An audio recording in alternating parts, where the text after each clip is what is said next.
Hey, Judge. We are live. I want to welcome everybody to the September 8th meeting of Henderson County Fiscal Court. We're glad you're with us, and for those watching on Facebook Live, we're also glad you're with us this morning.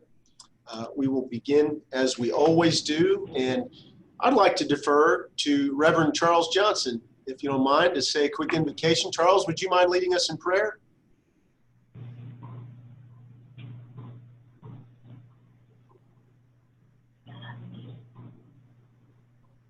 Sure. I think you have to turn Charles, you mind leading us in a quick prayer? Yes, where'd I go? Where am I at? You're right, you're perfect. Father, we thank you for this day and for your strength, and thank you for a wonderful weekend. Continue to bless our community, our nation as a whole, and our military men and women that are serving, and all the affairs that need to be handled. We ask it in thy Lord and Savior's name. Amen. Amen. Please join me in the Pledge of Allegiance. I pledge allegiance to the flag of America, to the republic which stands one nation under God, indivisible, liberty and justice for all. It's hard to don't stay together very well now. Thank you. The chorus is getting better at that each week, I must say. Way to hang in there. Mr. Clerk, would you please call the roll? Manager Southern. Here. Manager Putman. here. Manager McCormick. McCormick. Excuse me. Oh, okay. I'm here. I'm sorry, Charlie. Manager Moran. Here. Manager Berry. Here. All right. You have before you two sets of minutes. We'll give you a chance to review the minutes of the August 25th Henderson County Fiscal Court meeting, and after a period of giving you a chance to look over it, I'll accept the motion to accept. I move we accept. Second. We got a motion by Master Moran, a second by Master Berry. Any questions, comments, additions? All those in favor say aye. Aye. Aye. Any opposed? You also have the minutes of the special called meeting on August 28th, and I'll entertain a motion to accept those. So move. Second. I have a motion by Master Putman, a second by Master Southern. Any additions, clarifications, corrections? All those in favor say aye. Aye. Aye. Thank you. And again, we have Dr. Charles Johnson with us, Director of our Human Rights Commission here in Henderson, and he is joining us for an update. Mr. Johnson, I'll turn the floor over to you. Okay. Thank you, everyone. You should have the report in front of you, and I won't go through everything word for word. You probably have time to review that. This report just reflects me coming aboard on September 1, 2019 to current. As you can see, the calendar year stats, kind of where we're at. I'm still working with those and learning how to master those. So things have slowed down somewhat with COVID. So complaints are not as high, which is a good thing, I think one thing that does stick out is the landlord-tenant issues, but that's probably nothing new to the fiscal court. You guys know that's always probably been an issue around our tri-state area with the landlord-tenant issues. Total number of office inquiries, those is anytime that we get the office gets a call. I note that, mark that. So it's not, that does not reflect 302 complaints. That's just if get a call from the office in terms of people have general questions. Commissioners and staff, as you see, the current board, we've added 2 new members here within the last few months, which we're excited about them because the board really represents the diversity that we have here in our county / city. that is representative from the city and county, as well as joint appointee. Our financial report, 78% of our budget has been used. And thank the fiscal court for allotting the new budget that we submitted for the new fiscal year. We appreciate what you guys budgeted for us along with the city. We certainly thank you for that. And anytime that you have a question about our budget, what it's used for, feel free to ask us. John Coombs, who's our treasurer for the Human Rights Commission, does an outstanding job in keeping our T's crossed and our I's dotted, as well as Fuller Accounting. She handles our books for us. So the budget that we have, we're confident of it. It's a functioning budget, realistic for our office, and so we thank you for that. The 2019 in review, these are some things that the office has accomplished since September of 2019. As you know, we hit the ground running, very active in the tri-state community. Like I said, things have slowed down due to COVID-19. Some of the projects that we wanted to plan and have, we kind of had to put a hold on those because, number one, we don't have the insurance to try to plan stuff in the community, along with, we've complied with the governors and the city and the county directive of the shutdown and stuff. So the outreach speaks for itself, things that the office has participated in from last year to current. The special projects that we've participated in and currently hope to have, and our leadership thing that I'm involved in the office to represent the Human Rights Commission. So as you can see, the office is very active, not only just here in the Peabody, but also in the community, complying with the guidelines that the governor and mayor and our judge executive has put in place. So we comply with all those. And we had to shut down a few of our meetings. I would say, I think it was March, April, and May. We resumed in June. We had good state training, had our Human Rights Commission training from the state of Kentucky, which was great. All of our human rights commissioners attended that training that was conducted by the state, and really gave them just an overview of what their role and responsibility is as a local commission, because a lot of them, really didn't know what their role was, and even I myself, didn't have clarity. So it was very good training that we had provided by the state. And with that, I'll entertain any questions. Any questions for Reverend Johnson? I do have one question, Charles. As the economy opens up again, hopefully continues to, I know there are a lot of companies in Henderson who are hiring. Yes. County. And I would encourage you and ask, do people realize that, you think, and can you help us direct people to those job opportunities if they're contacting your office for various challenges associated with losing jobs? Yeah. What I've been doing is communicating. We've had a few of the companies in the local tri-state contact the office about really needing workers. I've reached out to the African American Pastors and Layman's Alliance to get that out to their members. Also, the Ecumenical Council.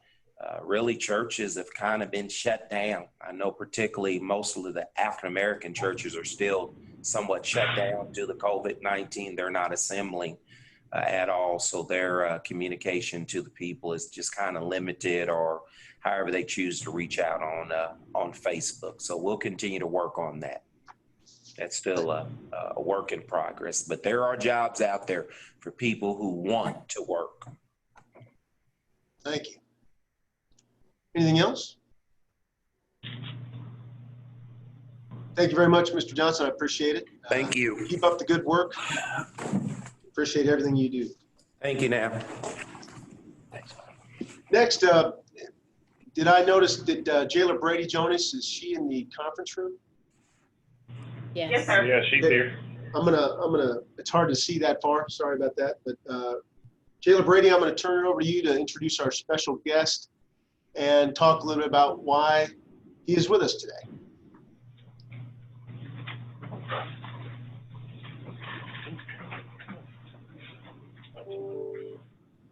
Good morning.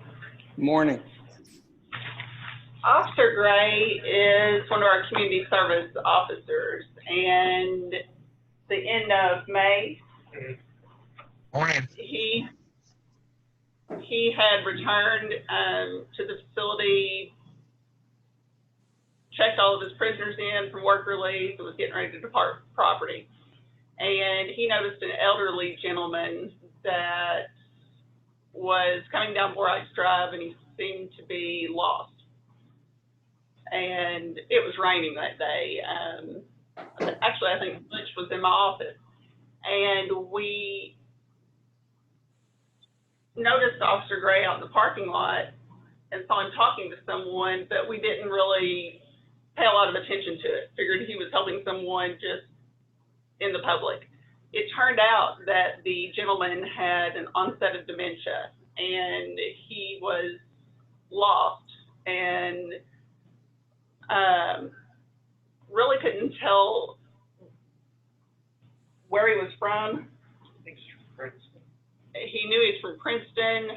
His son or son-in-law had a farming operation down there, and Officer Gray took that, started doing some research, and kept the gentleman there. And it turned out he was from Princeton, Kentucky, and got turned around in some road construction and ended up in Henderson on Borax Drive. And through research, Officer Gray was able to get in touch with some of the family. They had no idea where the gentleman was. Couldn't believe he was in Henderson. And Officer Gray took it upon himself to sit with the gentleman in the parking lot, get him something to drink, talk to him for about an hour and a half, until his family was able to drive to Henderson to get him in his vehicle. You hear a lot of bad things in the world right now, and a lot of negative news. That for something like that, and someone to take the time out of their day in a busy schedule, their own time, to make sure that someone's taken care of, and to ask the person, what can I do to help you? I feel it's something that needs to be recognized. And Officer Gray has been with us with community service for a lot of years. He does an excellent job, and he's one of the quiet ones. He doesn't have a lot to say, but he does a great job, and he's just an all-around good person. Kevin, Officer Gray, I know Amy just said you're a man of few words, but I'd like to turn it over to you to say anything you'd like. We really admire your extra effort in this case, and we'd love to hear from you if you want to fill us in. Well, you could sort of tell by the way he was talking that he was sort of lost, I guess. And I guess you just look at him like you're a grandfather or your dad, and you just want to help him out. And he knew he sort of knew the business name where his sons operate, so I just looked it up on the internet and got a hold of one of his sons, and they said they'd be on the way there. And then I think it was his wife, they called me and said they'd be there in an hour and a half, and I told him not to worry, I'd stay with him. And we just sat in a parking lot and talked and had a few sodas. They came and picked him up, and everybody made it home. That's fantastic, and I'm absolutely sure the family was very thankful for your conscientiousness there. And we really appreciate everything you do, all our crew at the detention center. works very hard in tough conditions, and more than not, they often go above and beyond to do extra things that make a difference. And Officer Gray, this is a great example. We want to formally thank you today, recognize you, and would the entire fiscal court and everybody watching on Zoom join me in a round of applause for Kevin Gray.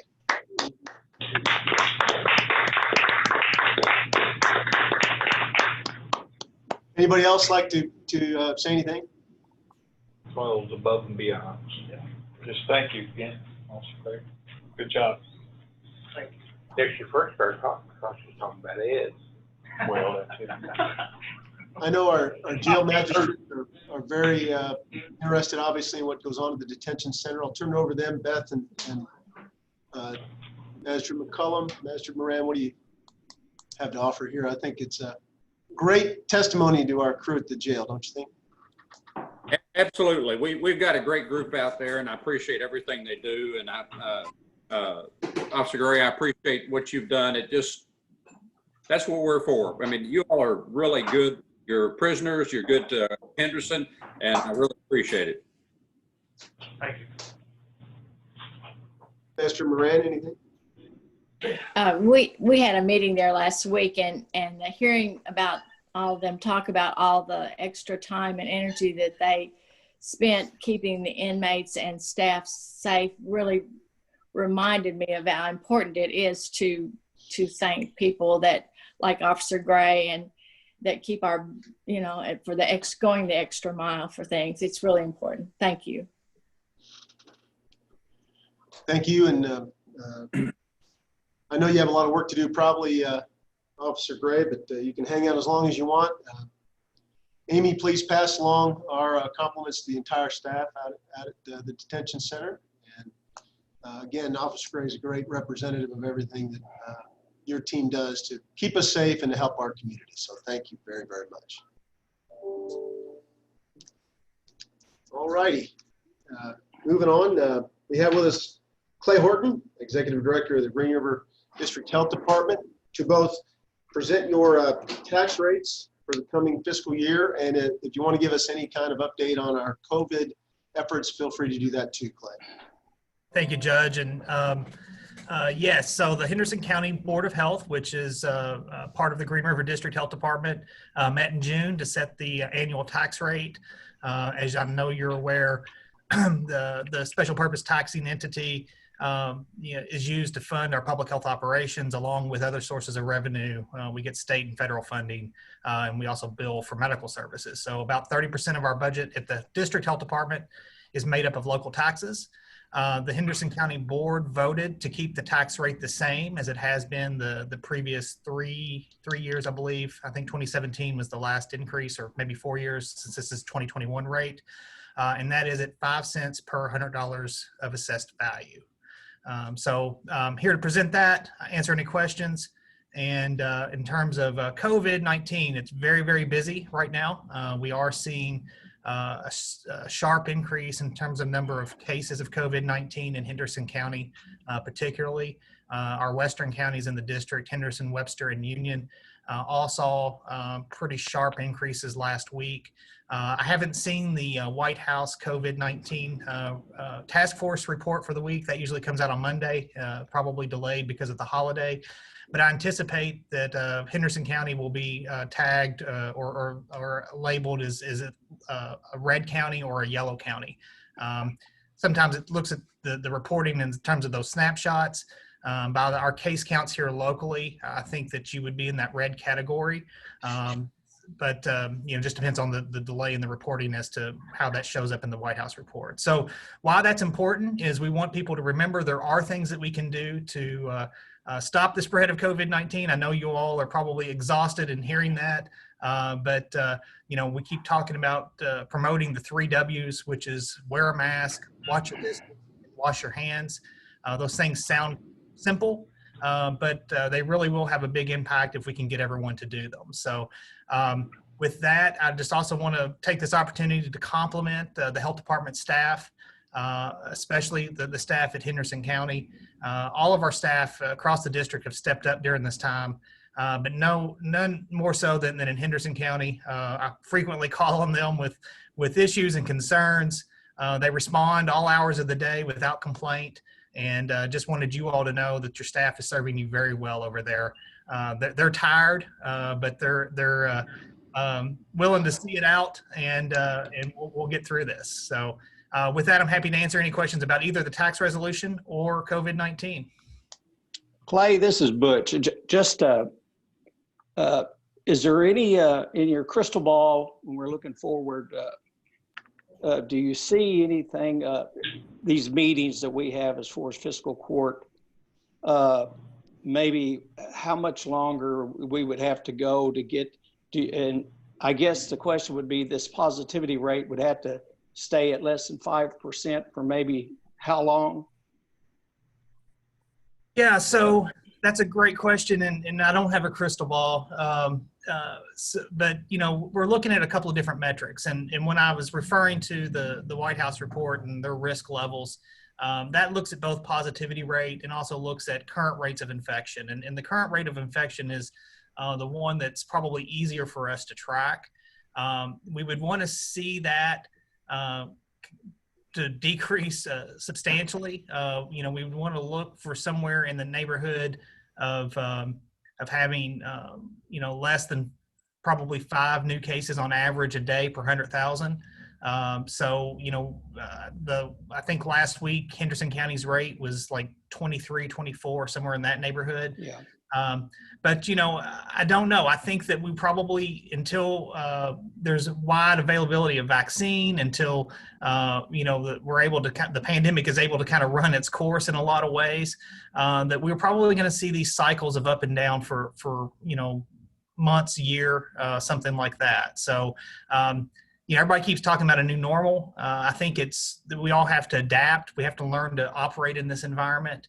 But it's just really important that we're able to do things like this, like Zoom meetings, and then when we do have to be in person, that we're conscious and cognizant of making sure that we operate in a way that if there is someone that's infected, that they don't spread it and share it to others. That's one of the things about COVID-19 that makes it very difficult to control. Is a lot of people have very mild symptoms. A lot of people have no symptoms at all, or at least symptoms that they don't recognize. And even those that do become symptomatic and recognize they have the illness are shedding the virus for a couple of days before that they know that, or before the onset of symptoms. So, that's why it's important, if you've been in contact with someone that's positive, that you follow our request from the health department when we talk to you, and that you isolate or quarantine at home. If we get to a point where every new case is someone we've already identified and was already quarantining at home and staying away from other people, then this will stop. So it's complicated, but it's also very simple. We just have to be able to keep that distance. We have to do the right thing. We have to take personal responsibility, even when it's not convenient. And I know we would all probably rather be meeting in person and shaking hands. But until we can get to that point, I think things like this are wise, they're responsible, and that's what we all should continue to do. Clay, I'm assuming you're going to continue to test at the health department, and are people taking advantage of that? I mean, are we seeing large numbers that come out to actually get tested? We are, and we would like to increase that even. Right now, there have been different choke points in terms of our testing availability during the course of the pandemic. Early on, we didn't have the lab capacity. Then we were able to get connected with this lab in Covington, Gravity Diagnostics, that's able to process all of our samples. Then we had hit a point where testing supplies were in short supply. We're doing pretty well on both of those fronts right now, although there is some talk about maybe testing supplies will become scarce again. Right now, it's really just kind of the limiting factor for us is just staff and logistics and PPE and get everything scheduled. We have placed some orders for these rapid Abbott ID testing machines, 2 of those. One of those will be a mobile unit or operating in Henderson County area. Those are the tests that you can get a result within 15 minutes. We're hoping to expand that out. We've done some mobile testing sites in Henderson at the Housing Authority. We want to kind of continue doing those types of things. We did a mobile site with the school system there in Henderson.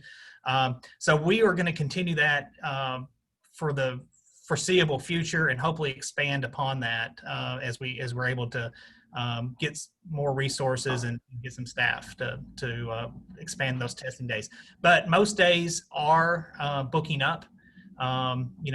Typically we've been doing Wednesdays at the Henderson County Health Center, and they're usually full. So and they're not booking up so far in advance that if you want to get in, you can. And then there's also lots of good partners in the Henderson area that assist with testing. First Care Clinic, they have rapid antigen testing. They test a lot of folks. Methodist Hospital, with their affiliation with Deaconess, does drive-through testing, test a lot of people. The Health First Federal Qualified Health Center is testing folks as well as private providers. So it's getting to a point where if you want to be tested, you should be able to find a source for that. And if not, get connected with us at the health department, and we can help you navigate that. Well, thank you, Clay. Thank you for all you do and your staff. We know they're working hard. Appreciate it. Clay Charlie McCollum here. I hope that this has shown the importance of the health department in our communities, because if it wasn't for the health departments, all this work falls back on Frankfurt. I don't know what they're called now, the Cabinet for Families and Children, whoever, and that falls back on them. They couldn't serve our communities like the health department does. And I hope everybody realizes that, and that's important. Which brings me to, where do we stand on the retirement? And have we gotten any relief from that at all? Because it's going to kill us. Yeah, so the retirement issue in terms of our funding and our cost is still the big shadow that looms over all of our operations at the health department. And quite frankly, we had been preparing for this big spike in cost for a number of years. And we were probably at the smallest staff we had at the local health department we had reduced down to probably about a third of what we had been 15 years ago. And so that was our status when COVID-19 hit. We did get another 12 months of relief during the legislative session. So, our budget in terms of our retirement costs are the same as they were the previous 3 years now. We're able to operate currently, but we don't know what's going to happen in the future in terms of those costs. There have been some proposals made in the state legislature that I think, while they're not going to be inexpensive, they are certainly manageable for the health department, and the way that they restructure and calculate those costs really as right now, those costs are based as a percentage of payroll. So you're penalized if you have to have additional staff. But looking at what those long-term liabilities are and setting those as a flat rate. So we've yet to get that through the legislature. But there are some solutions out there that I think are manageable, but we just have to get support in Frankfurt to make those happen. Thank you so much. One final question. I get asked a lot if our spike in positive cases are related to any single event or any single 2 or 3 events. And I think the answer is no, they're kind of random. Is that accurate? Currently, that is accurate. So if you look at what we call an epidemic curve, which is our number of new cases that are reported by day or week, and if you look over the history going back into March, you'll see a couple of spikes in Henderson that are much lower than where we are now. And some of those were associated with kind of single sources. Here at the Green River District at the end of April and early May, we had a large number of cases associated with 3 different meatpacking industry facilities. That was not unique to our locality here. That happened all across the country as people learned to cope with COVID-19 and as businesses learned to adapt and operate with these infection control practices. So we did see swings in the local rate associated with single events or single facilities. What we're seeing now is more widespread. We are not seeing any one single source that's responsible for our uptick in cases. What our contact tracers will find is lots of small clusters. A lot of times they're associated with a private social event, a backyard barbecue, maybe a wedding reception. Maybe 2 or 3 coworkers that were in close proximity to each other that have transmitted the virus. I think that a lot of what we're seeing across the district the last several weeks is just kind of end of summer, and people have started kind of interacting with folks that they haven't seen for a while. There was a lot of activity associated with getting ready to go back to schools, and that's not, even though a lot of our schools were meeting virtually, I think there was just activity getting prepared for that. People were making those connections from folks they hadn't seen from the spring, and we're hearing a lot of reports of dinners and get-togethers with friends, or meetings at work. Not widespread. They're kind of one-offs, but we're seeing it in multiple places. So what that indicates to us is that you are seeing just general community spread. Back in July, we had a lot of cases that were associated with travel. Places would travel, people would go on vacation, come back and then interact with a few individuals here locally, and we would see, we could connect these together and see where the cases came from. So I think I said earlier, it's complicated, but it's also very simple. It's just interactions, one-on-one interactions between individuals, and that's how we spread the virus. And so that's why we got to be smart. We got to do the 3 W's. We got to watch our distance, wear a mask, and wash our hands frequently. That's a great note to end it on, and I appreciate you being here, Clay. Can we entertain a motion to accept into the record? So moved. Second. Thanks.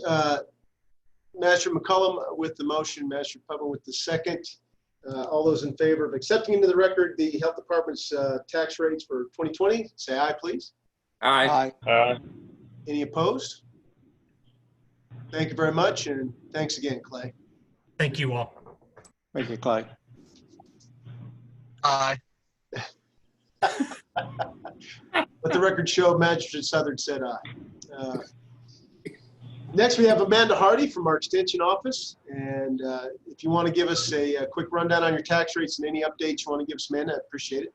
Okay, thank you. Good morning. Good morning. Well, the Henderson County Extension Office met last Friday, and the board voted to keep tax rates the same. We've done this for several years now. We've got that at real property 3.2690. Personal property is 4.4958. Motor vehicle is 1.50. And then optional taxes as far as aircraft and in-transit inventory, the vote was to not take the taxes out on those things. So anyway, the board did not feel a need to raise these taxes, especially during the time of COVID, and just the fact that our budget has been fine without raising them. And then as far as the office goes, we have been working remotely from March to we came back to work last Monday. So everything was remote, but the doors are now open at our office. If people come in, they do have to wear a mask. We're really taking all the precautions. UK sends us detailed instructions on what can and can't be done, but we are really trying to prevent any kind of spread around here as far as wearing our mask. We can't use water fountains, coffee makers, that sort of thing. People can't share food. So we're really trying to help prevent some of the COVID from spreading around here. So, but we're here full swing, 8 to 4:30. We are closing at lunch from 12 to 1 to allow our staff to leave, where we don't have to bring other people up front to cross-contaminate. So, but as far as everything goes, most programs are being still done remotely. Some are meeting in person, but of course, with the guidelines of 6 feet away. And you were able to do a little bit of the 4-H activities at the county fair, and of course, the normal agriculture services you provide are still in effect. And I know you tried to move a couple programs to virtual platforms, like I think the gardening program has been operating virtually and things. So you're making do, from what I can tell. We are making do, and we have been guided to do as much virtual programming as we can. This summer, I know FCS and 4-H handed out hundreds of bags every week for educational kits, and we're going to continue to do that this fall. Thank you very much, Amanda, and compliments to your crew. Send our Thank you. well wishes. And with that, I'll entertain a motion to accept the Extension Office's tax rates for 2020. I move we accept it. Second. We have a motion by Master Moran, second by Master McCullum. Any other questions, comments? All those in favor say aye. Aye. Aye. Any opposed? Master Southern, did you vote So aye? moved. There we go. Thank you very much. And thank you, Amanda, again. Send our compliments to your team. I will. Thank you very much.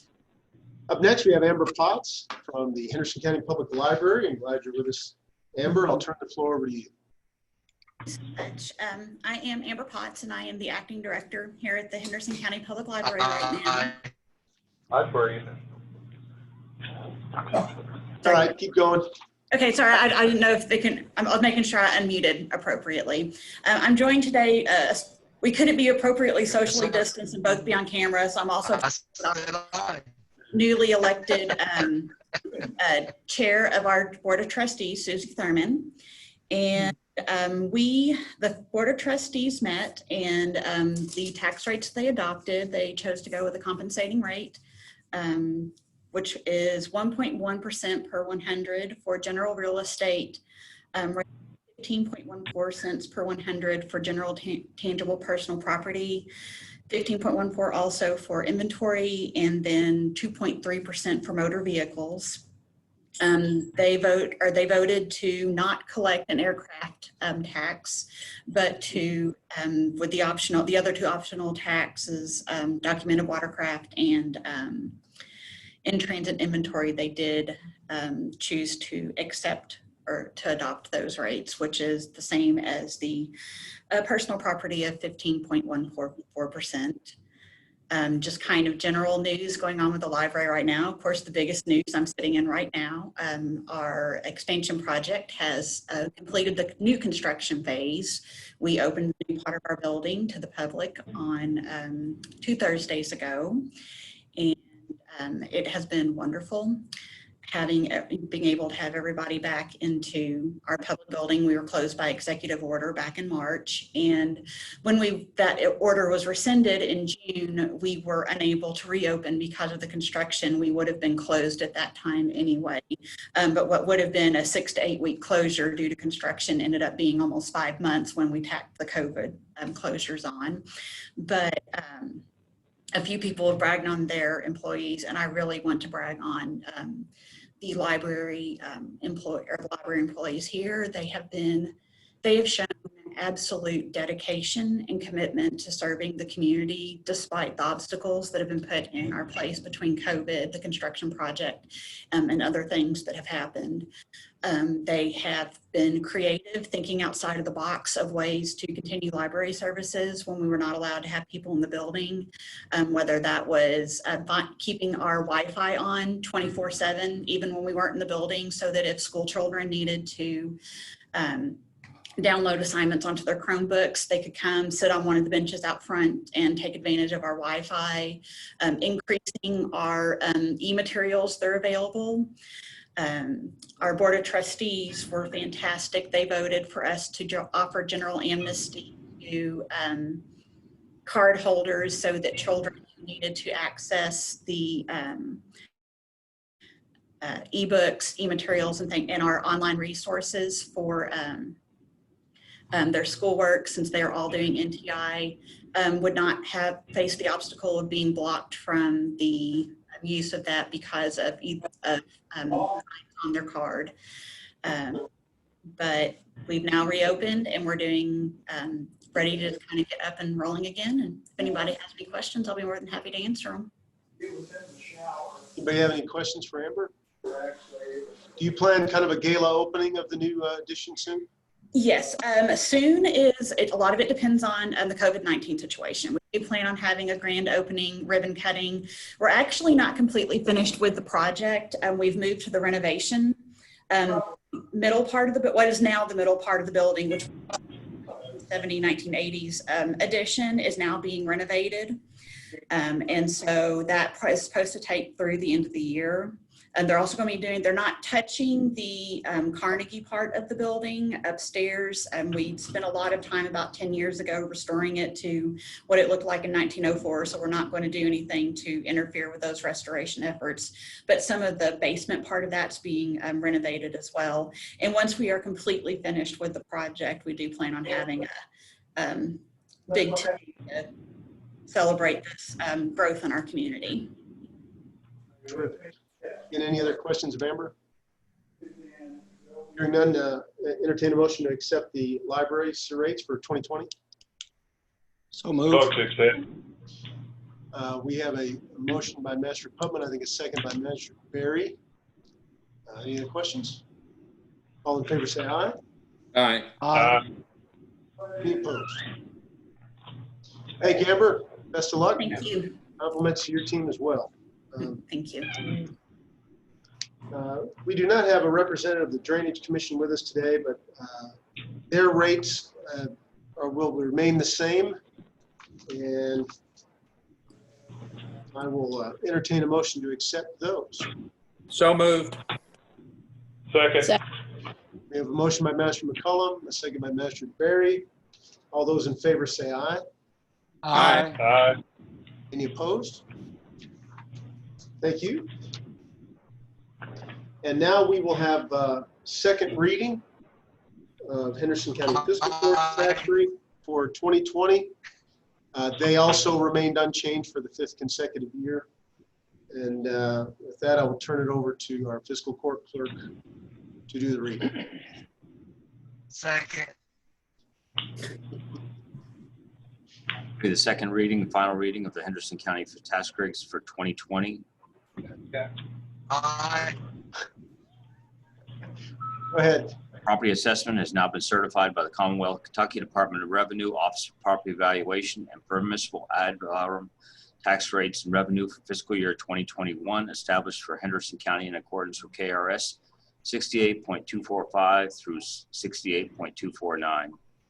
Be it ordered by the Fiscal Court, County of Henderson, Commonwealth of Kentucky, that the following tax rates for 2021 are hereby set. The rate per $100 for real property is 12.8 cents. Expected revenue is $2,886,653. Personal property, 18.4 cents per 100. Revenue is $484,006. Motor vehicle, 8.5 cents. Revenue is $289,018. Public service company's real estate, 11.8 cents. Expected revenue, $45,142.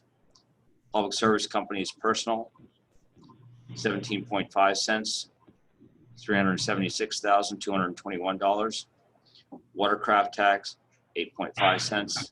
$14,374. Further be it ordered that a 3 cents per tax be levied on all privately owned timberland in Henderson County, which is required to be listed for taxation and credited to the Forest Fire Protection Account. Heard the rates. Any questions of Mr. Weason on those? All those in favor of approving those, say aye. Oh, excuse me, I need a motion to approve those, please. So moved. Second. I have a motion by Master McCollum, second by Master Putman. All those in favor say aye. Aye. Aye. Any opposed? And we'll wait for a minute to see if Mr. Southern chimes in on that delay, and we'll mark him down as having voted. He's got bad Wi-Fi out there. You know, you can't help. Next, we have Brian Bishop from the Planning Commission, who's got a bit of a special request. Brian, I'll turn it over to you. Thanks, Judge. The Planning Commission currently will have an excess revenue surplus of $53,628.34, which means that $26,814.17 would go back to the city and the county. The Planning Commission has a goal of reaching 3 months operating expenses, which would be $166,362. We are currently at $83,466. So what we are requesting is that $10,000 So did I. of the $26,814.17 be allowed to be kept by the Plan Commission and put into the reserve account, which means that each department would get each legislative body would get $16,814.17. We have been doing this for, I think, 3 to 4 years now. So that is our request at this time. I'd make a motion to approve. I'd second it. Motion by Master McCollum, second by Master Putman. I will remind everybody that we did not budget any revenue from the Planning Commission in this current year, so this is all just new revenue, kind of gravy, and that's good. Thank you very much, Brian, for your work on working to keep your expenses down and taking full advantage of the revenue you get. So, yes, sir. Any other questions of Mr. Bishop? All those in favor of the motion signify by saying aye. Aye. Aye. Any opposed? And again, we'll wait for Master Southern to chime in here in a moment. Thank you very much, Brian, and I will also ask this court if any actions planned on the most recent Planning Commission meeting regarding a project out in the county. Hearing none, we will move on. We have a resolution involving library and archives grant, and Jennifer Marks is with us from the Planning Commission. And Jennifer, if you want to explain this a little bit before we read the resolution.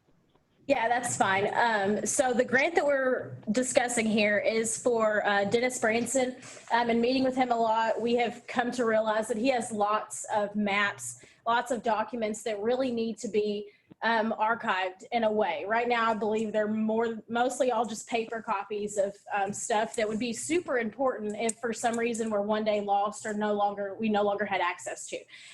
So what we have discovered is there's a grant through the Kentucky Department for Libraries and Archives that you can get either equipment, you can do services, just all kinds of things through it. What we're requesting is equipment, a scanner, a large size scanner for the county surveyor to have so that he can scan all these documents in, and also a hard drive to actually save them on.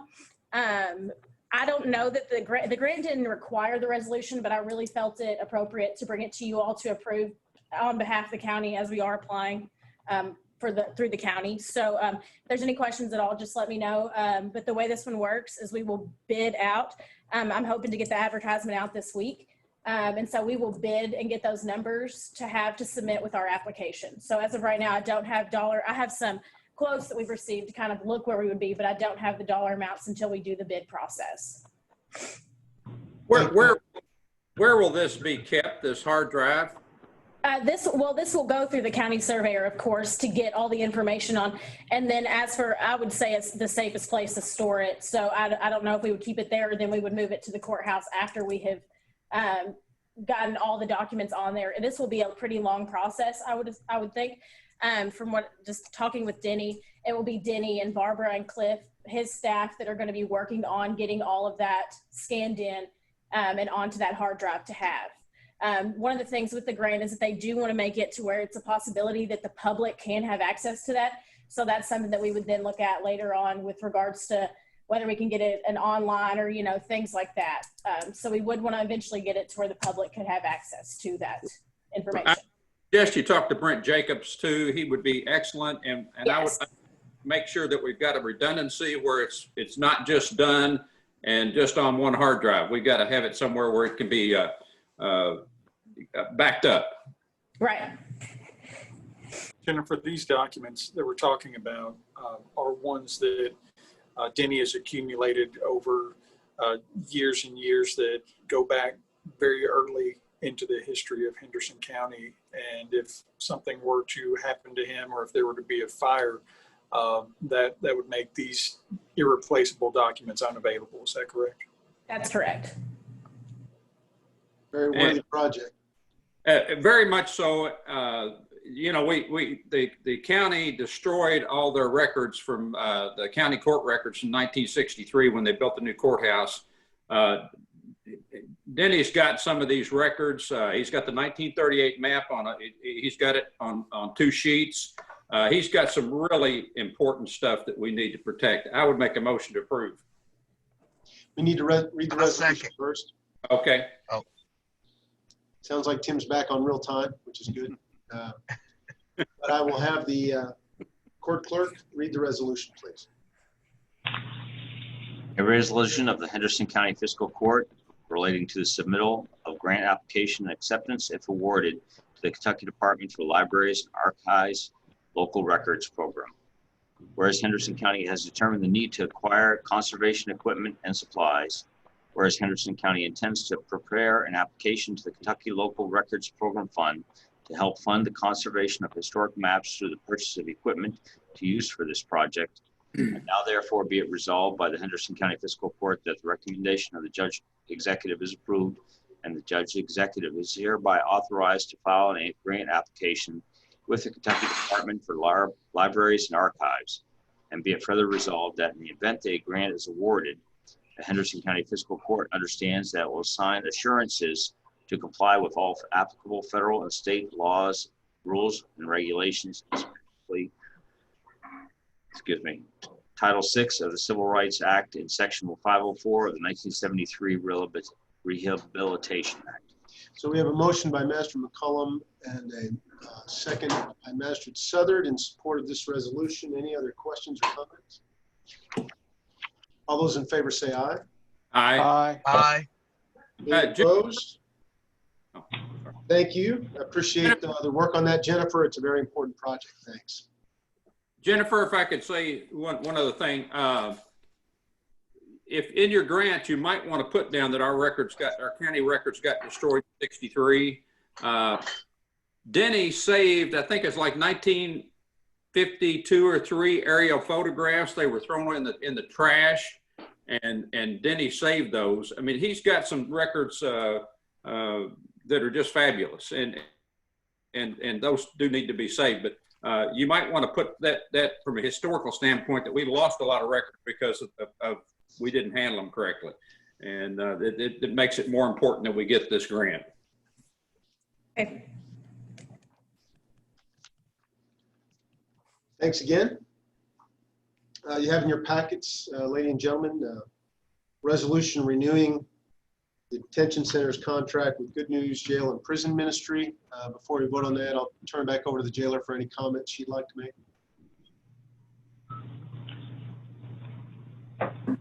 Yes, sir. I don't have any comments other than the new contract specifies that all funds raised for Henderson County Detention Center will be used specifically for Henderson County Detention Center.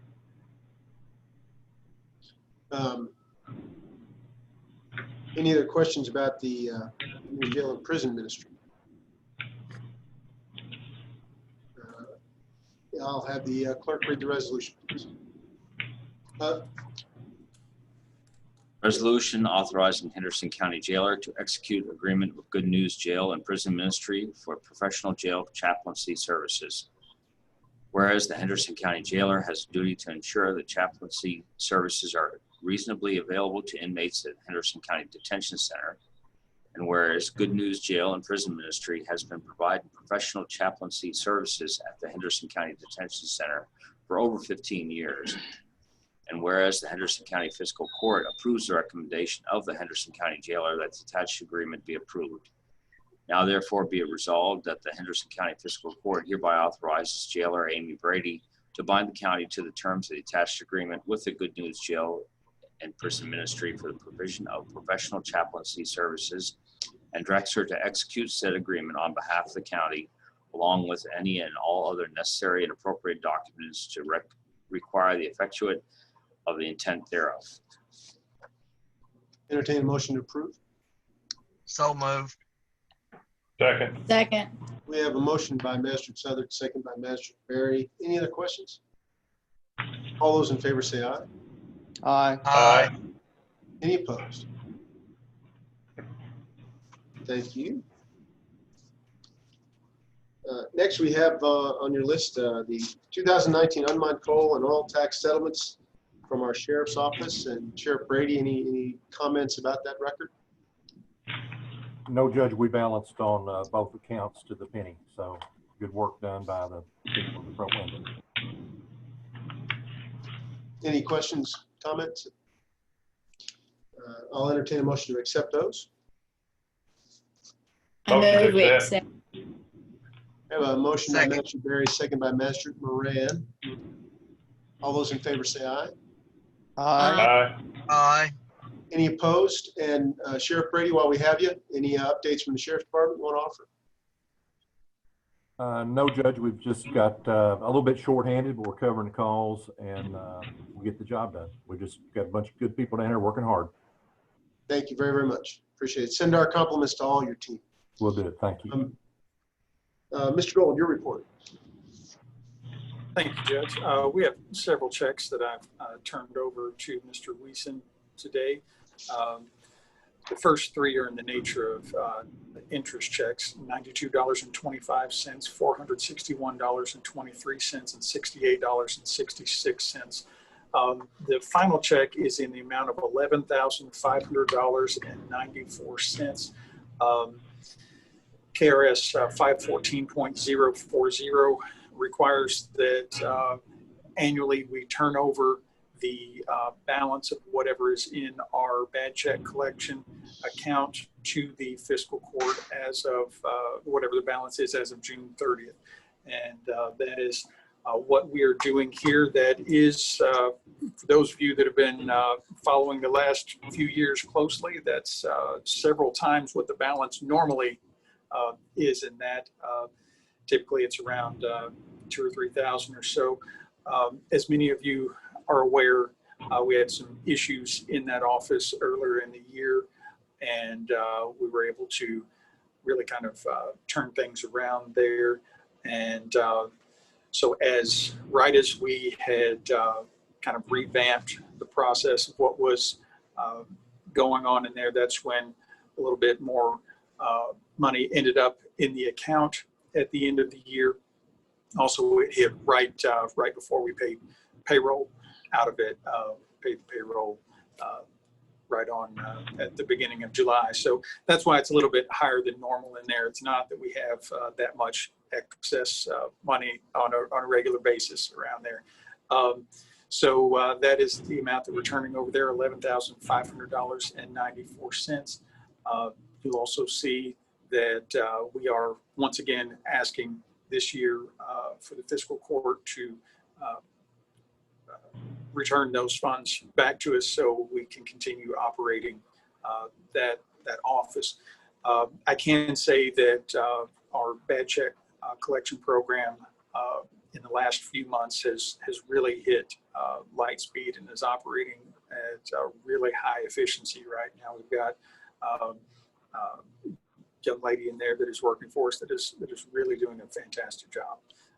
So she's, I think that's really helpful to the business owners in Henderson to make sure that they're able to recover those funds where people have taken advantage of them by using bad checks.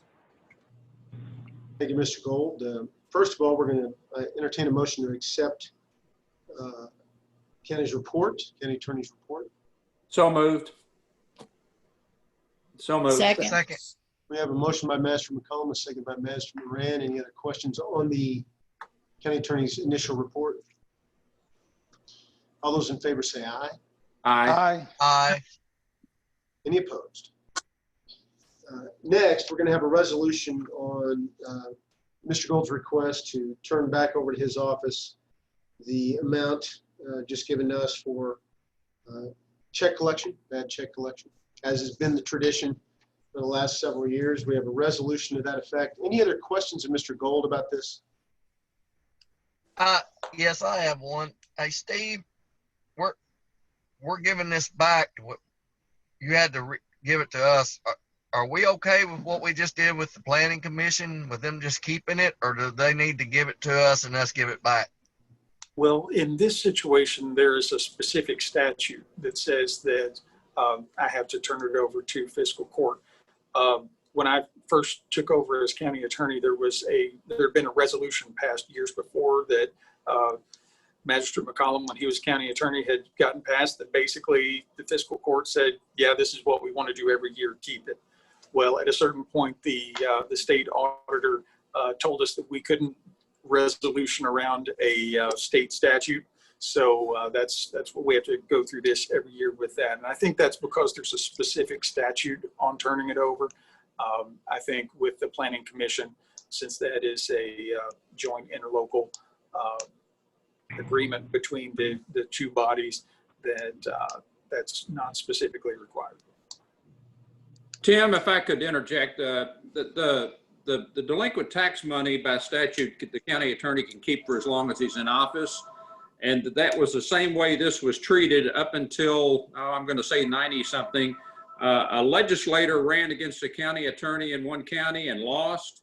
And he came back and got this passed to make it where the county attorney had to turn the money back over to the fiscal court in June. And that created the statute that required this. Like Steve said, the county, because you can't keep the office running if you don't have the money. And so I agree. The court let me, I mean, there's a lot of postage and stuff you got to pay plus the salary and so forth. So the court just let me, they did a resolution. And of course, now the auditor said the resolution isn't good enough. And so, you know, I would encourage us to go ahead and pass this. With that, I will ask. Yeah, I don't have a problem with that. Go ahead, Tim. I don't have a problem with that. I just wanted to make sure we wasn't doing something wrong on the other one. I think they're doing a good job, and we need to give it back to them. All righty, I will have the court clerk read the resolution. Resolution accepting county attorney's 2019-2020 bad check fund proceeds and directing the treasurer to return said funds to the county attorney's office for office expenses. Whereas the Henderson County Attorney operates a bad check division pursuant to KRS 514.040. Whereas the bad check division collects restitution for victims of crimes. Whereas KRS 514.040 requires that any excess funds held by the county attorney on June 30th of each year shall be turned over to the county treasurer before the end of the next fiscal year for use by the fiscal court of the county. Whereas the county attorney bad check division account balance as of June 30th, 2020 was $11,500.94. And whereas the Henderson County Fiscal Court deems it in the best interest of the public to return said sum to the Henderson County Attorney Bad Check Division for use in administrative of the county attorney, for use of the administration of the county attorney's office. Now therefore be it resolved by the Fiscal Court of Henderson County, Kentucky as follows. The Henderson Fiscal Court hereby accepts the sum of $11,500.94 in excess fees from the Henderson County Attorney pursuant to KRS 514.040. The Henderson Fiscal Court further directs the Henderson County Treasurer to issue a check to the Henderson County Attorney Bad Check Division in the amount of $11,500.94. Entertain a motion to approve. So moved. So moved. Second. Second. We have a motion by Magistrate Southard, a emphatic second by Magistrate McCollum. Any further questions? All those in favor say aye. Aye. Aye. Aye. Any opposed? Thank you, Steve, and good job on getting the bad check division back up and running and doing its job well for the businesses, especially of Henderson County. Appreciate that. Thank you. Now to Treasurer Brenda Ryder with any transfers and/or claims. Brenda? I have no transfers. I do have two claims. From the jail fund to U.S. Bank, which is the credit card for the detention center, in the amount of $1,340.19. The majority of this is coming from the building repairs, maintenance, cleaning supplies, and equipment repairs and maintenance appropriation lines. From the road fund to the Rogers Group, Inc. in the amount of $73,690.72. This is for the baseline of the Ohio Drive and is to come from the Ohio Drive blacktop appropriation line. Any questions about those claims? I pay the claims, Judge. Second. We have a motion by Magistrate Putman, a second by Magistrate Southard. Any other comments? All those in favor say aye. Aye. Aye. Aye. Any opposed? Thank you. Appreciate it, Treasurer Ryder.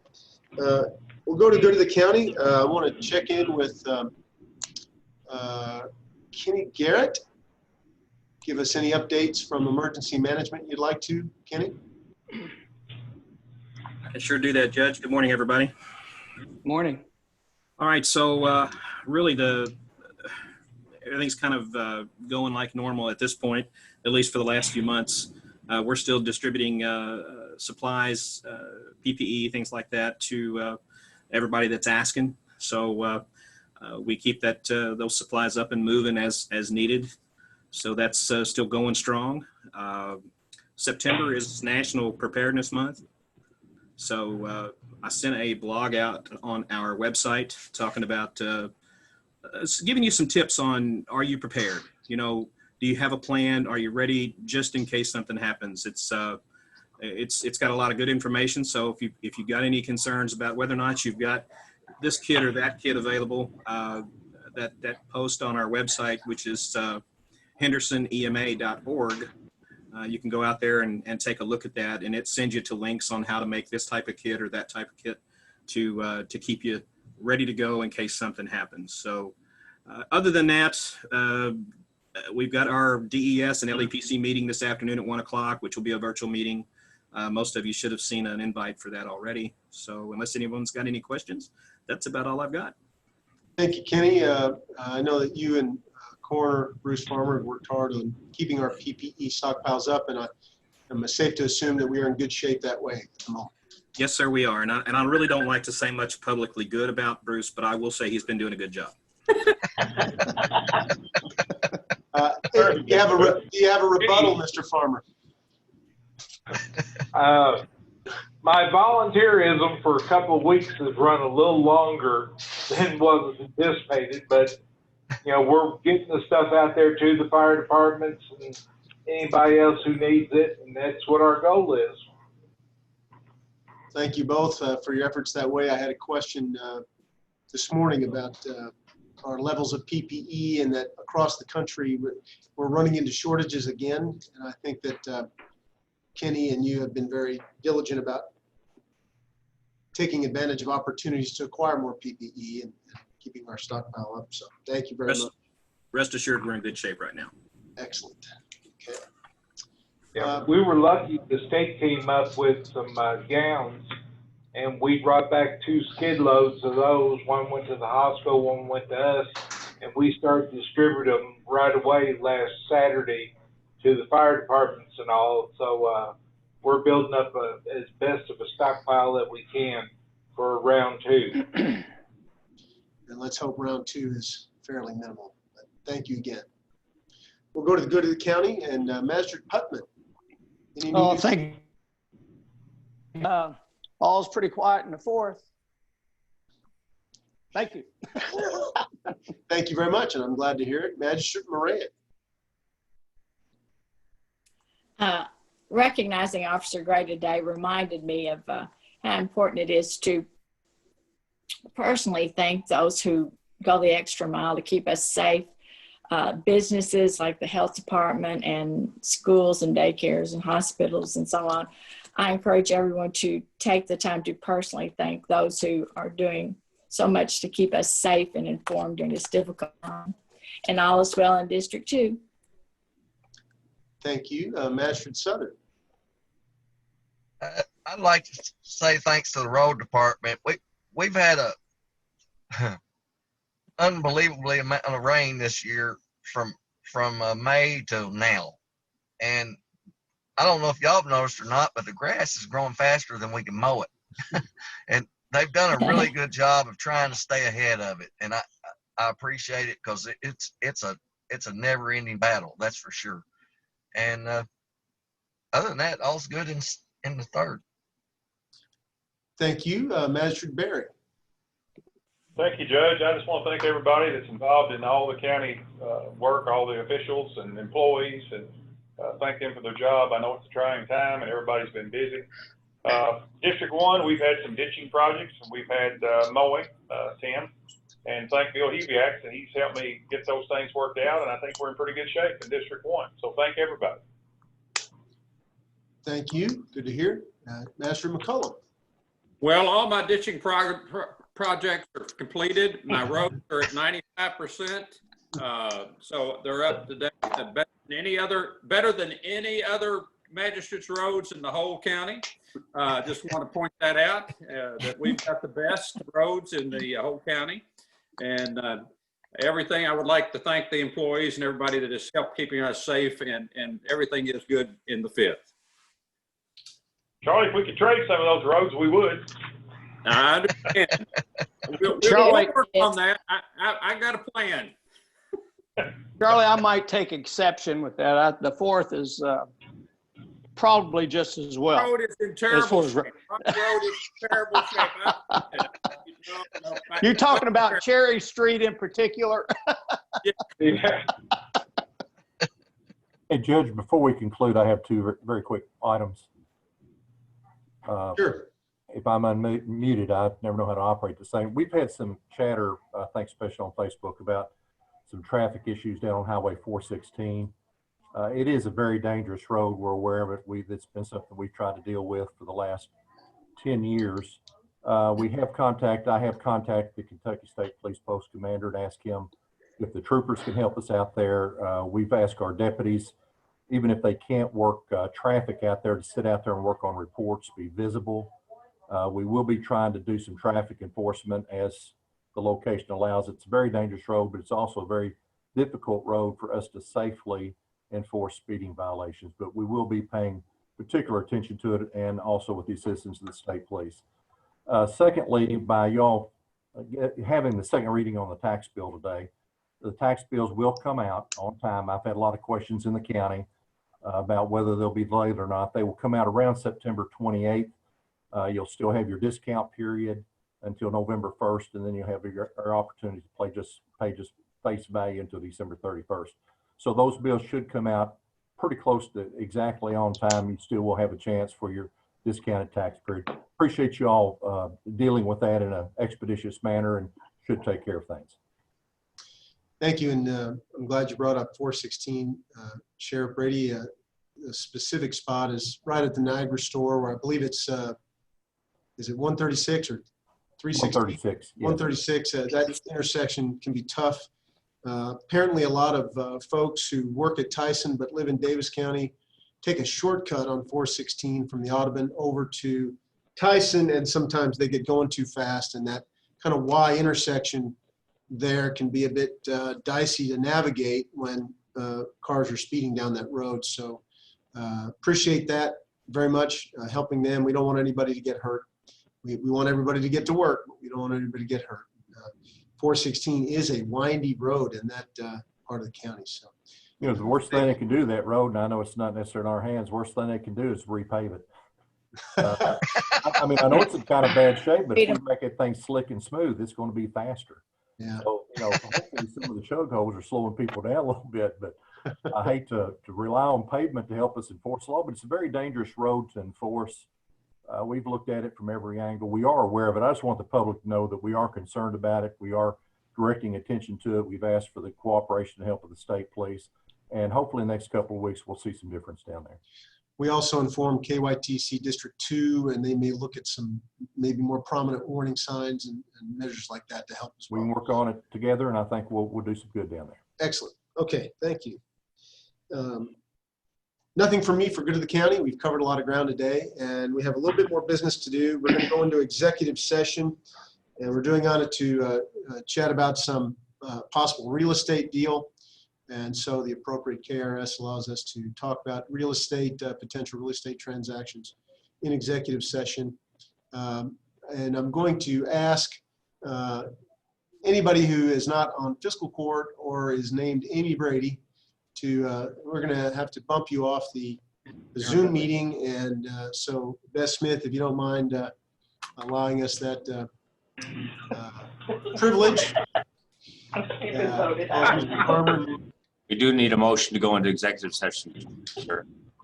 I move that we go into executive session per KRS 810B for deliberation on future acquisitions. Second. Second. Motion by Master McCollum, second by Master Moran. And Keith, if you wouldn't mind closing the door after Mr. Farmer leaves. I'll have And to move him. Just open records applies when publicity would likely affect the value of the specific piece of property. We believe that to be the case in this situation. That's correct. Right? I'm going to, give me one moment. I'm going to let Beth Smith know that we will be taking no action after this executive session is over. Out of executive session, I'll entertain a motion to adjourn. Second. We have a motion by Master Putman, a second by everybody else, including Master McCollum. And all those in favor can sign off. See you soon. Okay, be safe. Thank you.